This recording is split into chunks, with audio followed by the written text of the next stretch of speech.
Hi, this is Dasha. This is day 6 of my Talking to the Camera challenge.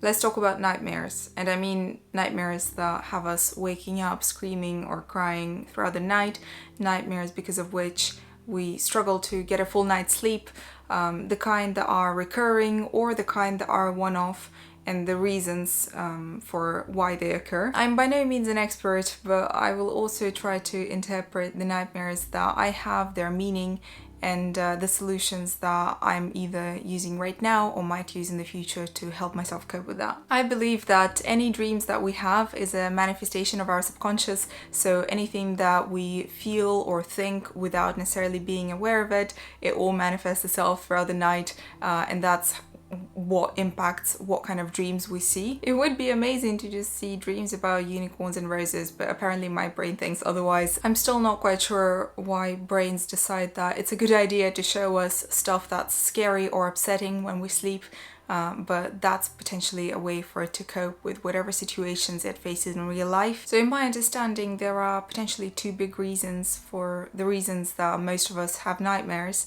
especially if we're talking regular nightmares, and that's either stress that we're facing or the mindset that we hold. Stress can come from various sources. It can be our job, it can be people we talk to, or it could also be an anxiety disorder, whereas stress is not linked necessarily to anything external and it just builds up internally in us and we struggle to cope with it. And again, generally when the stress or worries are external, we face them externally, be that work or certain people around us, then the nightmares are rarely recurring and they're limited to this time frame, to this period where we're subjected to that stress.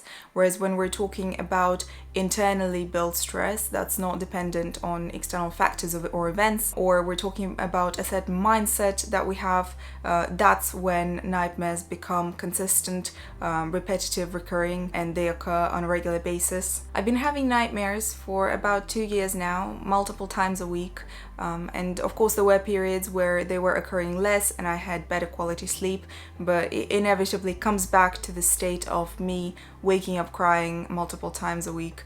And that's how I define a nightmare. To me, that's something that wakes me up in tears, or with this feeling in your throat as if it hurts and you need to cry to let it out. And I might already realize by the time I'm awake that it was just a dream and there is nothing scary or upsetting happening around me, but at the same time I just have to let it out because this built-up emotion caused by the nightmare doesn't just dissipate when I wake up. I have to let it out in one way or another. One of the most common ones for me is having to go back to school or university at my current age as is, and having to sit an exam that I'm not prepared for. And usually it's in a subject that I felt least confident in when I was doing my studies, so something like math or chemistry or biology. I was never good at sciences, and I'm there in front of the exam room. I have 5-10 minutes until the exam starts, and that's when it hits me that I didn't go to a single lecture on that subject, or I didn't attend a single lesson, or I didn't prepare in my own personal time as much as I should have, and this panic, this fear comes over me that I have to sit this exam and I was not responsible enough to prepare for it, to be ready for it. And if I had to suggest a meaning for this, I would probably say that it's about my mindset and me being stuck mentally in that environment where I had to have a timeline for everything and push myself to follow this timeline and prepare for exams in advance. I wouldn't call myself a very responsible student until probably second year of university. In fact, in first year, when I was about to sit my exams, this period where I was supposed to prepare for them, I understood some subjects so little that I was even scared to open the textbook because I knew how little I know, and I was stretching it out. I was putting the moment where I would start the preparation until 2-3 nights before the exams actually happened. The amount of stress I've put myself under in that situation, it was enormous. I felt absolutely powerless. I felt like I was not in control, and obviously I didn't get a very good result. I got a result, but it was not what I'd hoped it would be. And I think it's that fear that I felt in first year of university when I didn't know how to force myself to study sufficiently, when I was scared of how little I was aware about the subject. That's what's driving these nightmares to this day. And even though I'm now responsible for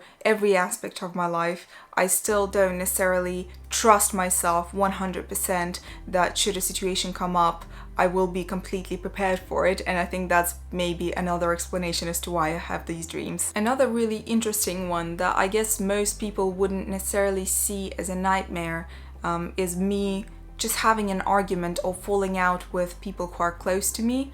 And even though it sounds very mild, it has me waking up in the most amount of tears than any other nightmare that I've ever had. Because in these conversations with people I love, I can't stand my ground. I don't have anything to say back to them. I can't protect myself. I get verbally abused in these dreams, and I feel so powerless because it's coming from the people who I love and who I consider the most close to me. These are probably the most upsetting dreams that I've ever had, not being able to have a healthy discussion with them and having to protect myself and having to stand up for myself and not being able to do that because, you know, in the dreams it usually goes as you want to do something but you can't, you want to run but you can't, you want to say something back but you can't, and this feeling of powerlessness and lack of control awakens me at night in tears. And I guess if we're talking about the interpretation of that as well, I guess having that close relationship, that loving relationship, that solid relationship with my loved ones is super important to me. And when I can't necessarily ensure of that, I have the fear of falling out with them or have the fear of some tensions arising. I was in situations in my life where I've had tension with people I love, and I've worked through it. And to be fair, since then, these dreams are less common for me, but they still reoccur because the fear of ending up in a situation where I have tension with people I love sits somewhere within me. I tend to worry a lot about what other people will do or say and how this will impact me. And I acknowledge, of course, that I can't control other people, and I cannot guarantee to myself that things will go the way I want them to go. But this fear of something that's said by people around me that hurts me or that deeply upsets me, that's unfair on me, prompts me to have these dreams and obviously wake up very upset. So I guess unsurprisingly the solution would be to let go and to accept that people will never be fully predictable and things will happen and words will be said, and just to accept it as a given, and maybe then I will have less fear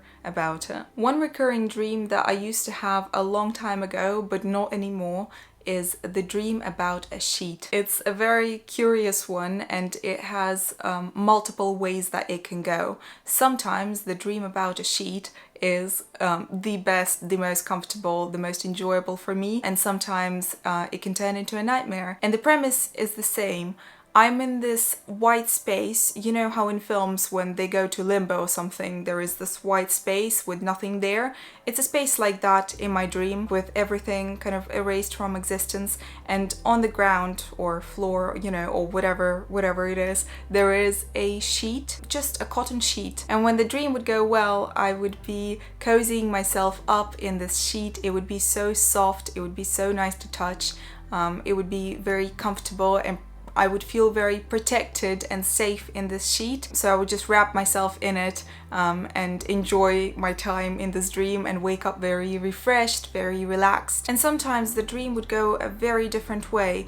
Even though it would start the same, it would be the same kind of limbo space and the same sheet on the ground. It wouldn't be soft anymore. It would be very tangly. I would lack oxygen. I would get entangled in this sheet and I wouldn't know how to get out of it. It would be a situation about me being almost the captive of this sheet. And sometimes this dream would go on for a while and I would wake up really scared, but I haven't had it for a long time.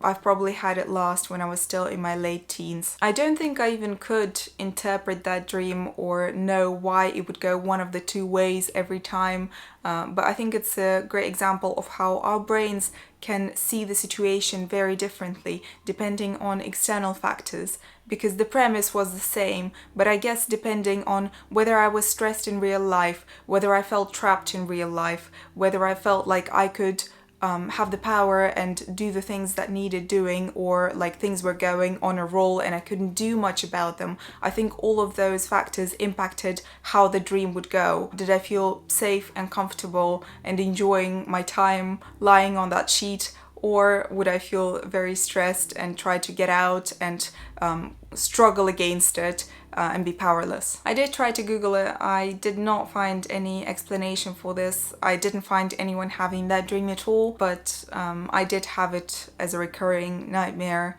for a few years. I left the sweetest for last. This is a masterpiece. This is something that I woke up and I thought this was stressful as hell, but it could be a plot of a book. It was a one-time nightmare, so it never recurred for me, but it was the kind of dream that stuck with me and I remember it to this day, even though I had it maybe 2 years ago. It started very innocently and very sweet. I dreamt that I was in my probably early 30s and that I had a kid by that point. And this girl, this 5-year-old, maybe 4 or 5-year-old girl, comes to me and says, "Mom, can you please tell me how I was born?" And I start telling her a story. In this story, I tell her that I go to the hospital, and in my head, I'm telling her the story of the labor, but at the same time, my brain moves from the presence of me with this kid telling her a story to me being in that time going to the hospital. And I realized that I went to the hospital not because I was in labor and I was giving birth, but it happened maybe 6 months before that, and I went to the hospital to get an abortion. And I realized that I'm telling a story to my unborn daughter about why I chose to abort her, why I didn't give her a chance in life. That was the most stressful realization, because it hit me as I was telling the story, as I was reliving it, it hit me that that's how things went in my dream. And I woke up in cold shivers because this realization hit me so hard and it was so difficult to cope in the dream that I just jolted myself awake. It is a very messy explanation, but the impact that this dream had on me, on my emotional state at the time, was so profound that I will probably remember it for the rest of my life. I have no idea what was the reason for my brain coming up with this scenario, with this plot. But at the same time, I feel like sometimes, especially if the dream is not recurring, if it's a one-off like this one, then there isn't a deeper meaning, or there isn't a biological or psychological explanation as to why we're dreaming about things. This is just kind of the creativity, I guess, unleashed in the night, not necessarily in a positive way, and it impacts you emotionally. This is how it manifests itself when we sleep. In addition to me having regular nightmares to this day and waking up in a very kind of distressed emotional state, I also have a history with sleepwalking, and I know it's less common than just having bad dreams, but since teenagehood I've had situations where things were disappearing around my parents' house, like silver spoons, one by one, over a period of a couple of years, disappeared from our kitchen, and then they were found in my ensuite bathroom. So this was kind of the evidence that prompted us to think that I was sleepwalking at the time. And then when I was a little bit older and I went to boarding school in the UK, a few girls were complaining that they heard noises at night, and then my housemaster asked to talk to me, and he said, "Look, multiple girls came to me independently from one another, and they told me they saw you running in the corridors and making the noise, laughing loudly during the night." And I had absolutely no recollection of that. I did tell him that, look, I do have potential history with sleepwalking. This might be it. I did my best to normalize my sleeping schedule, so I would go to bed earlier and wake up after, being refreshed, 6, 7, 8 hours of sleep. And this issue did not reoccur, to my knowledge. It did not reoccur. I think it's more common for children and teenagers to sleepwalk because their brain is less developed than an adult's brain, and maybe that's why I don't really have that problem anymore. And to my knowledge, I've not been walking in my sleep, but at the same time I still have some of it left in my system. Sometimes I jolt myself up and I start speaking in Russian during the night. I only know it from the recollections of people who would spend the night in the same room as me because I would be talking at them. I don't have a memory of that myself. Maybe that's partly linked to the fact that I used to sleepwalk, or it might be independent, but it still disrupts your sleep. If you sleep talk, sleepwalk, this means that your brain is not in the right stage of sleep, or it skips some stages of sleep and goes to the awake state straight away, but we don't remember it when we wake up properly and when we gain consciousness. And naturally, with this history of mine of nightmares, the ones that jolt you awake and cause some emotional distress, and my history with sleepwalking and talking in my sleep, I have a few things that work for me personally to make sure that I have a better quality of sleep and I just feel more rested by the time I wake up and avoid this emotional turmoil that nightmares cause me. One very simple one for me is having a cup of mint tea before bed. It's an advice that I've been given and it really helps calm my nervous system down. It really helps prepare me for bed. Having a regular sleeping pattern and sleeping a minimum of 6 or better still 7 or 8 hours per night actually helps me avoid sleepwalking episodes as well. When I just started having them as a teenager, the first thing the doctor said is ensure that you have a regular sleeping schedule and that you go to bed on time and that you wake up after at least 7 hours of sleep.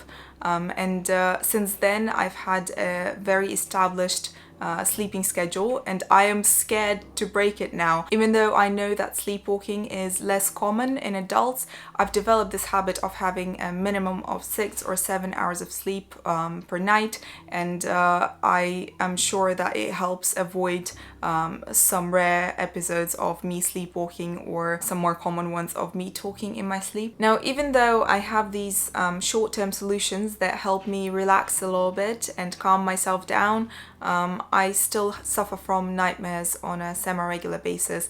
I would say I have at least a few every week, and that really undermines my sleep quality. So my long-term solution to that is therapy. I currently work with a therapist to identify what triggers these nightmares, to understand why they started a few years back and why I have them on such a regular basis. We seem to think that it might be linked with anxiety and feelings of anxiety, not being able to focus on the present moment and trying to control the situation around me, even the aspects that I don't necessarily have control over. So again, unsurprisingly, the solution would probably be to let go and to relax a little bit in my day-to-day life, and hopefully that will help me avoid the nightmares in the future. I'm not sure how common it is to have nightmares on such a regular basis. I guess after a while you just get used to them. They don't impact me as much, so I have a nightmarish episode and then I just forget about it. 20 minutes down the line I'm able to go back to sleep, but at the same time I feel like this is quite a unique experience. I haven't heard other people have nightmares on such a regular basis as I do. I was curious to talk about it because it helps me understand a little bit about how my own dreams work and what they manifest, and also I just wanted to share how I feel about the situation and my potential interpretation of what it means for me. I hope this video was a little bit interesting or a little bit educational to you. Thank you so much for watching. I'll see you in the next one. Bye.